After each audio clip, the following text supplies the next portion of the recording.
Hello guys, मैं शिव जी का गीत गाने जा रही हूँ। आप लोग सुनिए और अच्छा लगे तो कमेंट कीजिए। शिवजी जे चले ले उतरी बनी, जिया हो उतरी बनी, लाई गईले बजार केवाड़, लाई गईले बजार केवाड़, बर हो बरिस पर ऐले महादेव,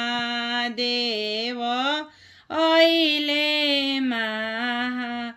गौरा से मांगे ले बिचार, गौरा से मांगे ले बिचार, जबरे गौरा दे तुलसी हाथ जोड़ेली, तुलसी भइली पाता इहो किरियावाए गौरा मेनापतियाई भी मेना अगिनी बिचारावा मोहि दे, जबरी गौरा दे अगिनी हाथ जोड़ेली, अगिनी हाथ अगिनी गईली झा, इहो किरियावाए गौरा मेनापतियाई भी मेनापतिया, सर्फ बिचारावा मोहि दे, जबरे